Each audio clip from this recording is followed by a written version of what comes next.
great to be flanked by our local assembly member, Jim Cooper, my colleague, Jared Huffman, right, I guess 2 districts over, but represents the coast of Northern California. So, Jim, let me just kick back to you for a second. Hey, I'm a lifelong Sacramento. I've been here 52 years, lived in Elk Grove for 26 years. Bera is an amazing congressman. Does a great job for us in Sacramento. And really, I want to say thank you guys so much. Running for office is always very tough. The re-elections are tough. But without volunteers and our staff, we wouldn't be who we are without you. You make a big difference in that. And like I said, even today, working in the building, staff makes you, volunteers make you. So thank you so much. There's so many things you could be doing today, out watching football. Minors are on right now, but you're out helping get this man reelected. He's done a great job for California and for Elk Grove and the Sacramento region. We want to see him back in Congress. So, Dr. Bera, I have the utmost respect for you. You live near me. We both are Elk Grove residents. But really, just to thank you guys so much. You guys are the difference makers. Your hard work, every door you knock on, it's true. It makes the engine go. So thank you for me, for Ami, and everybody else. And good job, and we can't wait here. 48 hours to go, and it's a wrap. Jim, thank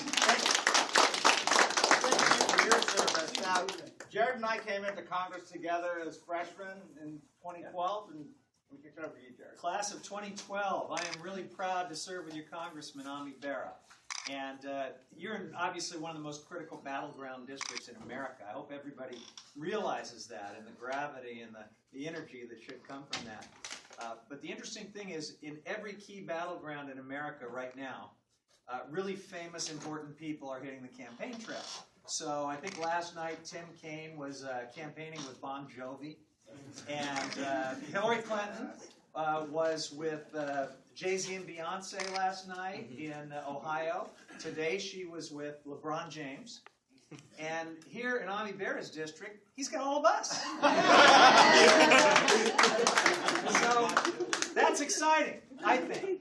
And another thing that's exciting for all of us that kind of have been riding the roller coaster of this crazy election, and you know, that roller coaster took a crazy plunge with FBI Director James Comey about a week ago. In case you haven't heard, about an hour ago, Comey wrote a new letter to Congress, said basically, never mind, no charges, no new investigation.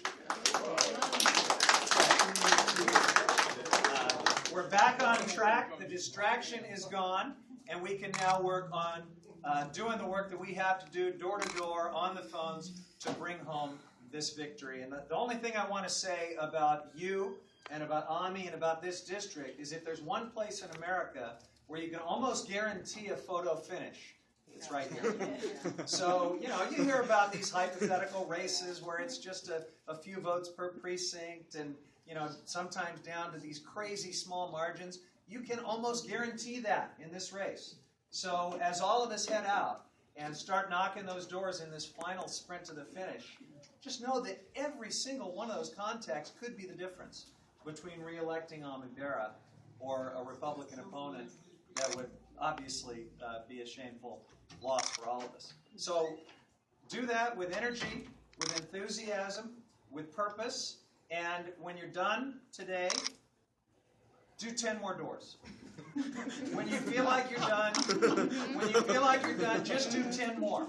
And think about it, if every one of you just has 10 more, we're going to win by that much more. So let's do it. Let's get it. All right, Ami Bera.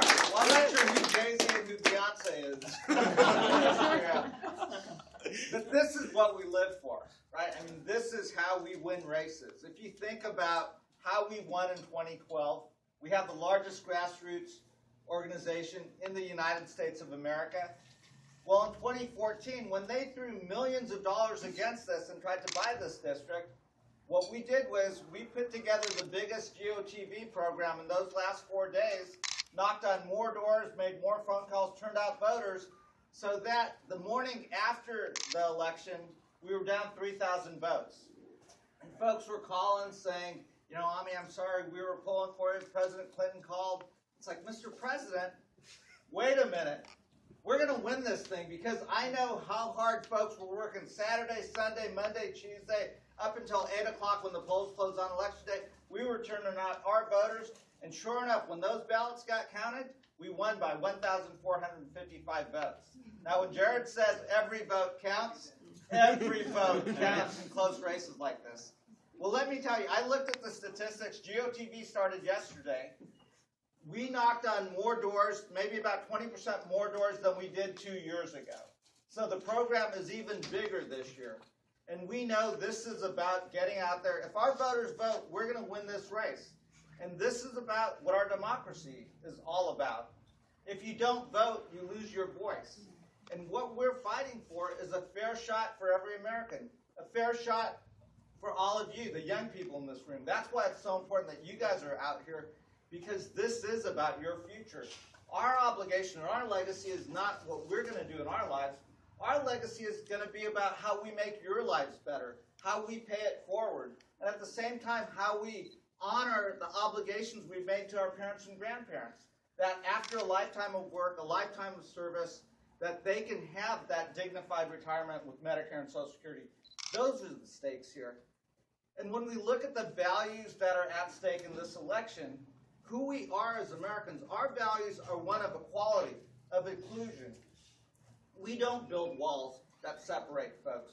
We don't have religious tests that say, well, you're American enough, but you're not American enough. That is not who we are. We're a country, and what makes us great as a nation is we're this fabric that's woven together of people of different ethnicities, different backgrounds, different cultures, religions, all woven together in this melting pot that is the United States, and it works. And it's worked for 200 years. And that's what we're fighting for. That America that we all believe in, and that's what's at stake. Now, this morning I had the chance to go to the Church of Unity and read the Daily Word and deliver some words from the pulpit. And what I talked about is our work isn't over at 8 o'clock Tuesday night. Our work starts Wednesday morning when we start to bring this country together. When we start to address the hate and the things that separate us, and we start to come together and start to heal what divides us. That's what this election is about. That's why what you're doing out there is so critical. And then let's work together. Let's go win this thing. And then 8 o'clock Tuesday night, head up to Carmichael for our election night party, and let's celebrate. So on three, let's go win. 1, 2, 3. Let's go win!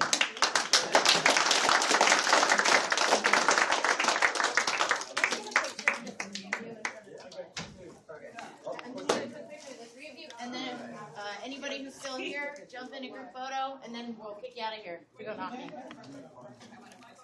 3, 2, 1. 1 second. Oop. Awesome. Thank you. Hold on. Look at the camera. Over here. Thank you. And then one with your phone.